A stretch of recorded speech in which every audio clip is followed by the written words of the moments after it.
Ang ina mo, Joel, sabi ko gano'n. Huwag kang titingin sa likod. Parang awa mo na. Tapos siya nagugas na, hindi na.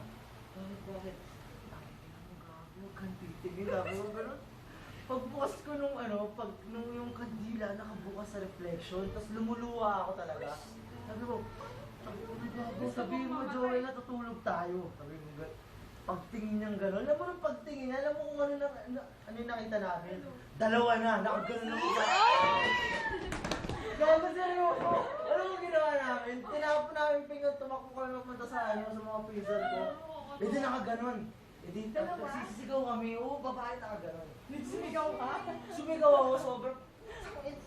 Tumakbo kami, tinawag ko kasi... lahat kami lalaki. Tapos sakto, pinapanood nila yung exorcist. Tapos, tara chong gago, umiyak na talaga kami dalawa ni John. Talagang umiyak na pa.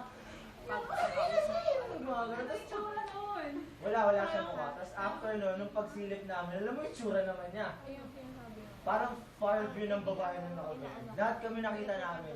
Kaya hindi namin sinisisi yung isa't isa kasi nakakita talaga.